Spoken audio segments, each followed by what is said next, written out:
Assalomu alaykum aziz obunachilar. Mana xudo xolasa xomg'isht urish navolarini sizlarga ozgina bo'lsa-da, qisqa video bo'lsa-da tushuntirishga harakat qilamiz. Hozirgi qurilishimiz Oltiariq tumani Hamza shaharchasida bo'lyapti. Ustalarimiz Qo'shtepa tumanidagi ustalarimiz YouTube tarmog'ida Usta tog'alar kanalining admini Baxtiyorjon bo'ladi.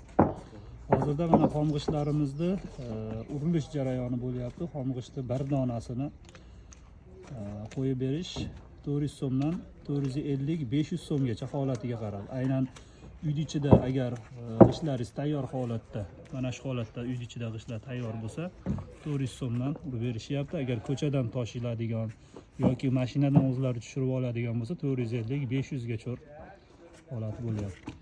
Tez kunda Kaskali bola kanalida to'liq videolarni sizlarga taqdim etamiz. Ya'ni mana shu uy qurilish sohasidagi bo'ladigan kamchiliklar, xatoliklar va boshqa sarf xarajatlarni imkon qadar sizlarga tushuntirishga harakat qilamiz. Salomat bo'linglar, sog' bo'linglar.